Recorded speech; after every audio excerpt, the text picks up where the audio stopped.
There have been a couple of big news stories in the professional wrestling world this week, and one of them is what I'm choosing to talk about in this particular edition of the Thursday 300.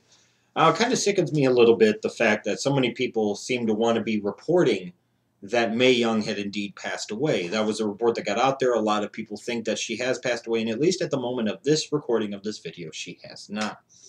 It kind of sickens me. It almost harkens me back to the way I feel like the corporately owned, state-run media here in the United States acts in terms of trying to sensationalize everything and make everything so dramatic. It's kind of sad.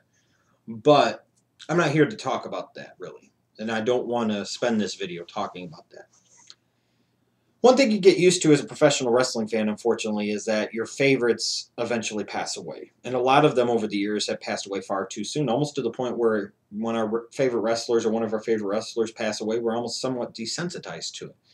And that's sad, but that's the reality of the situation. But I think a lot of times what happens is, and we can find this true in any walk of life, a lot of times we don't appreciate what we've got until it's gone, or in a lot of cases until they're gone.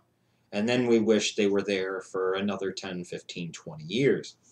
So I wanted to take a couple of quick moments here just to talk about Mae Young. That's what I'm going to do here. No crazy off-the-wall rants. Just talk about Mae Young. When I think about Mae Young, I think about fun. And I talk a lot on my videos about how I like to have fun. I like to have fun doing the videos. And I like professional wrestling to be fun. It shouldn't always be so serious.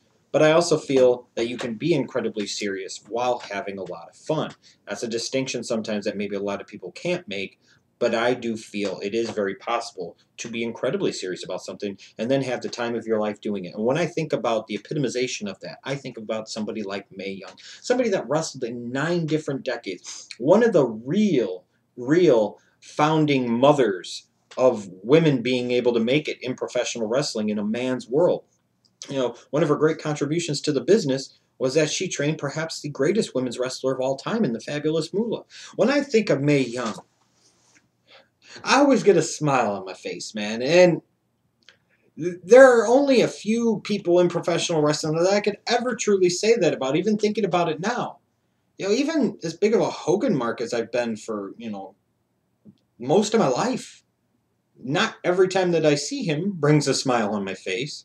I'm a huge Taker mark. Not every time I saw him brought a smile on my face.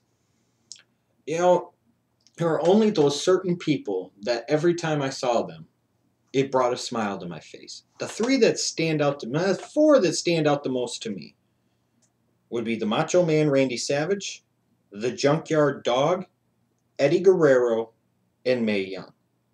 And the reason I think she brought such a smile to my face every time I saw her was the fact that I knew she was having fun.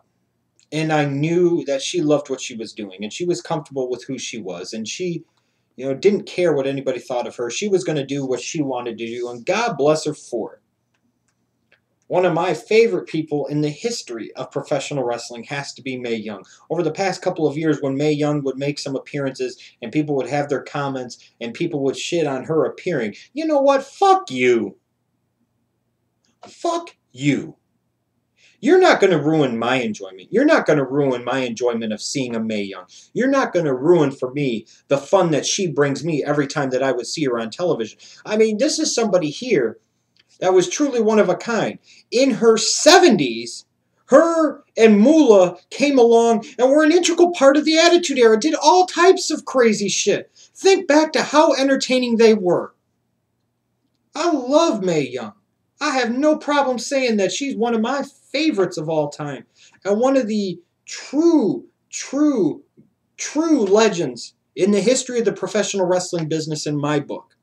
And as I hear the reports about whether she's passed away or not, I'm like, you know what? Mae Young's putting in one last big work. And she's fucking with everybody. And she's having the time of her life, even as her days are numbered.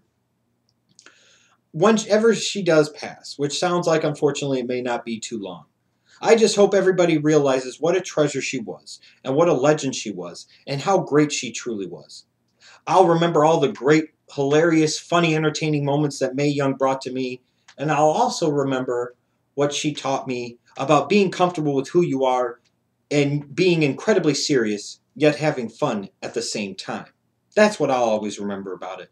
And for that, I extend my deepest gratitude to Mae Young. And as your life's journey draws to a close, I hope you're able to find eternal peace wherever there is eternal peace or not. And I hope you and the fabulous Moolah will be wherever you're going to be, and you're sitting there and hitting on every damn body. I could just imagine Mae Young trying to flirt with Abraham Lincoln or George Washington or something along those lines.